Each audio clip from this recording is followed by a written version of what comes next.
अपना रूप दिखाती है तो रूह कांप जाती है। और ऐसा ही कुछ हुआ था फ्लाइट 571 के साथ। ये प्लेन एक बर्फीली पहाड़ी पर क्रैश हुआ, जमीन से हजारों फीट ऊपर। और इस क्रैश में जो पैसेंजर्स बचे रह गए, उनके पास खुद को बचाने के लिए सिर्फ एक ही चारा था, अपने ही फैमिली मेंबर्स और यार दोस्तों का मांस खाना।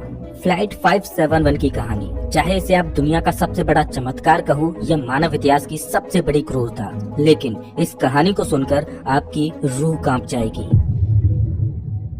ये दिल दहला देने वाली कहानी शुरू होती है 12 अक्टूबर 1972 को।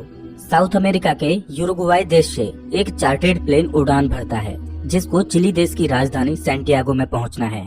इस प्लेन में बैठे हैं रग्बी प्लेयर्स और उनका मैच देखने जा रहे हैं उनके फैमिली मेंबर्स, उनके रिलेटिव्स और उनके यार दोस्त। इस प्लेन में टोटल 45 पैसेंजर्स हैं, जिनमें 9 क्रू मेंबर्स हैं। ये फ्लाइट 3 घंटों में अपनी डेस्टिनेशन पर पहुंच जाएगी, लेकिन रास्ते में इसको एंडीज की पर्वतमालाओं को पार करना होगा। लेकिन दुर्भाग्य से आगे चलकर मौसम खराब मिलता है। इस वजह से इस फ्लाइट को रास्ते में ही अर्जेंटीना के मेंडोजा शहर में लैंड कराया जाता है। ये फ्लाइट रात भर वहीं रुकती है और अगले दिन यानी 13 अक्टूबर को उड़ान भरने के लिए तैयार होती है। लेकिन परेशानी ये है कि अभी भी मौसम खराब है। लेकिन अच्छी बात यह है कि इस फ्लाइट का जो पायलट है वो इस रूट से पहले भी 29 बार उड़ान भर चुका है। इस वजह से उसे पूरा आइडिया है कि इन एंडीज की पहाड़ियों को कैसे पार करना है। पायलट के कॉन्फिडेंस की वजह से ये फ्लाइट 13 अक्टूबर को दोपहर के 2:18 पर फिर से उड़ान भरती है। यहाँ से सैंटियागो पहुँचने में सिर्फ 1 घंटे का रास्ता बचा है और पायलट को पूरा भरोसा है कि 1 घंटे के बाद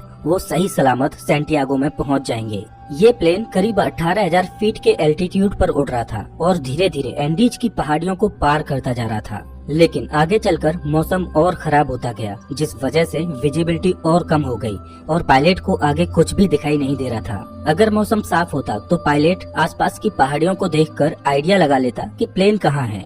लेकिन इस समय तो पायलट केवल प्लेन के इंस्ट्रूमेंट्स पर ही निर्भर है।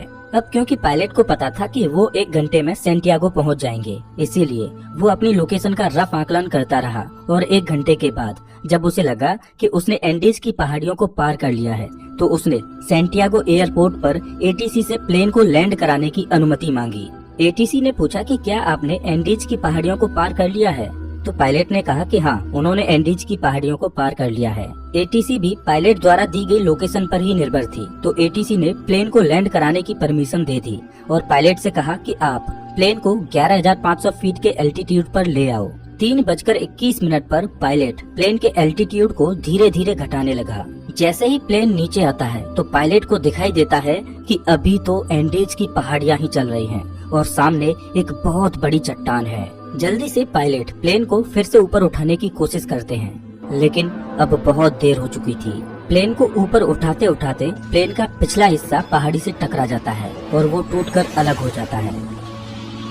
प्लेन का पिछला हिस्सा खत्म होने की वजह से पीछे की जो सीटें थीं, वो यात्रियों सहित हवा में उड़ जाती हैं और 3 पैसेंजर्स हवा में ही उड़कर खत्म हो जाते हैं। इस टकराव में प्लेन का राइट विंग भी टूट चुका था, जिस वजह से प्लेन डिसबैलेंस हो जाता है, जिस वजह से उसकी दूसरी विंग भी पहाड़ी से टकराती है और वो भी टूट जाती है।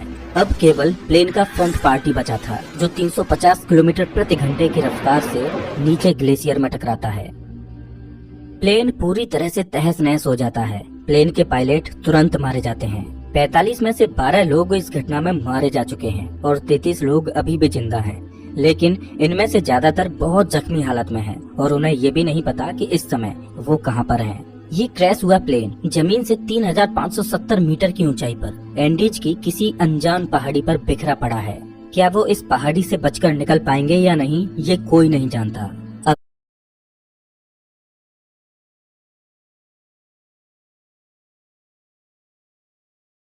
अभी तक जो हुआ वो तो महज एक छोटा सा ट्रेलर था। इस फ्लाइट की असली कहानी तो अब शुरू होगी।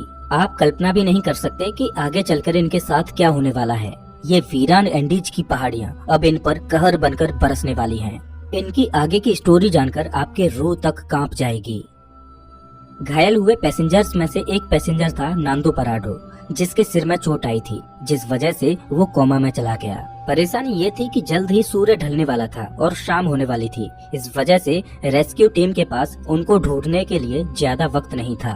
और बाई चांस अंधेरा होने से पहले उनको नहीं बचाया गया तो इस बर्फीली पहाड़ी पर रात गुजारना नामुमकिन होगा, क्योंकि यहाँ का तापमान रात में -30 डिग्री सेल्सियस तक पहुँच जाता है। जल्द ही रेस्क्यू के लिए 4 जहाज रवाना किए गए। इन चारों जहाजों ने एंडीज की पहाड़ियों को खंगाल डाला, लेकिन इन्हें कहीं भी कुछ भी नहीं मिला, क्योंकि प्लेन ऐसी जगह पर क्रैश हुआ था जहां पर सफेद बर्फ और घना कोहरा था और प्लेन भी सफेद रंग का ही था। इस वजह से ऊपर से देखने पर रेस्क्यू टीम को क्रैश साइट का अंदाजा ही नहीं हो पा रहा था। देखते ही देखते रात हो गई और उस दिन रात भर के लिए रेस्क्यू ऑपरेशन को स्थगित कर दिया गया। बचे हुए पैसेंजर्स को उम्मीद थी कि वो कैसे भी करके सिर्फ आज की रात काट लें, कल तो उन्हें कोई न कोई बचा ही लेगा। और उन्होंने क्रैश पड़े प्लेन में शेल्टर बनाया और रात गुजारी। ये रात इनके लिए बहुत भयानक थी, क्योंकि आज की रात इन्हें -30 डिग्री सेल्सियस में गुजारनी है। लेकिन इनके पास एक उम्मीद है कि कल इन्हें कोई न कोई ढूंढ लेगा और बचा लेगा। इस उम्मीद में ये इस रात को कैसे भी करके काट लेते हैं। लेकिन 5 लोग इस रात को नहीं झेल पाते और अब जिंदा बचे हुए लोगों की संख्या 33 से घटकर 28 रह जाती है। अगले दिन की सुबह 14 अक्टूबर को सर्च ऑपरेशन फिर से चालू किया जाता है और 11 जहाज इन्हें ढूंढने के लिए उड़ान भरते हैं। लेकिन परेशानी वही थी कि क्रैश हुआ प्लेन सफेद रंग की वजह से बर्फीली पहाड़ियों में नजर ही नहीं आ रहा था। बचाव दल के जहाज सर्वाइवर्स के ऊपर से उड़कर जा रहे थे, लेकिन उन्हें वो नीचे नजर ही नहीं आ रहे थे।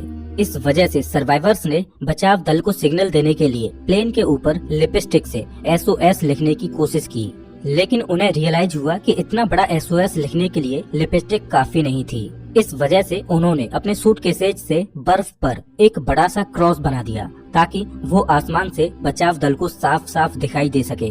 उस दिन इनके ऊपर से 3 हवाई जहाज निकल कर गए, लेकिन अफसोस कि किसी ने भी इनको नोटिस नहीं किया और ये दिन भी गुजर जाता है।